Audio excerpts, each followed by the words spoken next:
Part 2, removing the steering box, Jeep WJ, also the Pittman arm, and I hope one of these pullers works. Okay, this is part 2, removing the steering box from the Jeep WJ. Right now, I've been working on the Pittman arm, getting it loose from this. I think this is the drag link. And I'm not sure of the exact name of the nomenclature, but this nut here, I'm pretty sure it's 18 millimeter. I couldn't find my 18 millimeter ratchet wrench, so I used 3/4, which is pretty close. A little sloppy, but it worked. It wasn't on there real tight. See, it's already loose.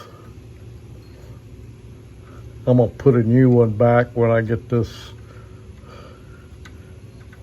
Okay, there's the castle nut.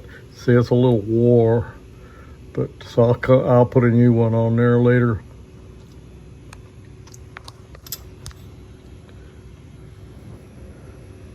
Okay, my next project is going to be getting this loose from the Pittman arm. I've got some pullers over here, as you can see. I'm not really sure which one I'm going to use. I'll have to experiment with them. I thought I might try this one.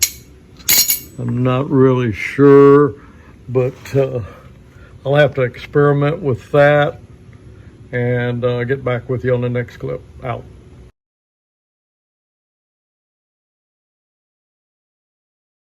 Disconnecting the Pittman arm, and first thing I got to do is get this grease fitting out. If I'm going to try to use this puller here, I don't know if it'll work, but I'm going to experiment with it. Okay, see you on the next clip. I've got the tool on there, but I'm not sure if it's right. I tried to get it up above this rubber here, but I couldn't do it. I've got it in this section here. I'm gonna try that. If I mess this up, I'm just gonna get me another, end link or arm or whatever you want to call it, right there. But we'll see what happens. Back with you later. So I've got the tool on. I've got I got a ratchet wrench on there, but I may have to go to an impact because it's getting pretty tight. Out. Okay, guys, you can see I just about have that dropped from the Pittman arm. I think it's the end link to the drag link. I'm not sure. But what I had to do, quick update, next clip, you can see I got this end link from the Pittman arm. I guess that's what you call that. Goes to the drag link. It's off. I stuck it back up in there. I could not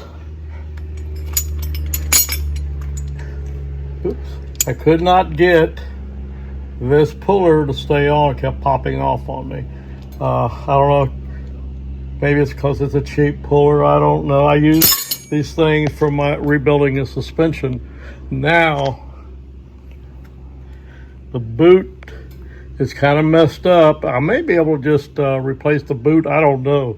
But I don't think I ever replaced that end link, that one right there. I may have, I just don't know. But anyway, I'll see if I can replace this boot. But anyway, see you in the next clip. And what I did, I used my pry bar. I put it in the seam there, pounded on it and spread it out. And then I just used my little short 3-pound sledge and it came right on out.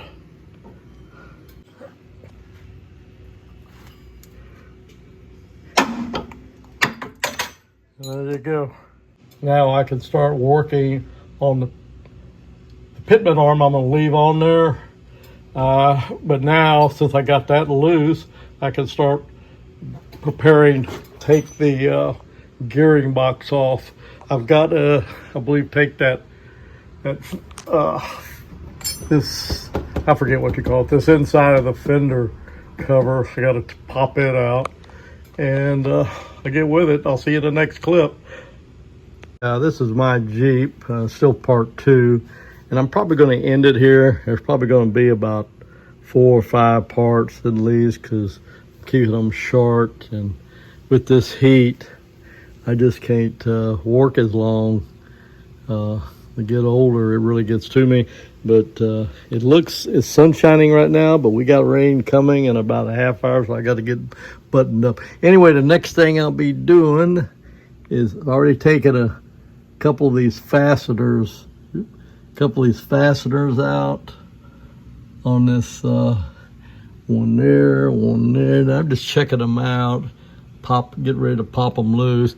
And I got to take, I think there's some bolts. I got a panel in here somewhere, I think. So, and that'll expose the bolts that hold the steering box. And so my next, my part 3 will be the beginning of that. Finish getting this inner fender cover, whatever you call it, out. Getting those bolts out and starting on the removal of the steering box. My Jeep out. See you on the next update, part 3.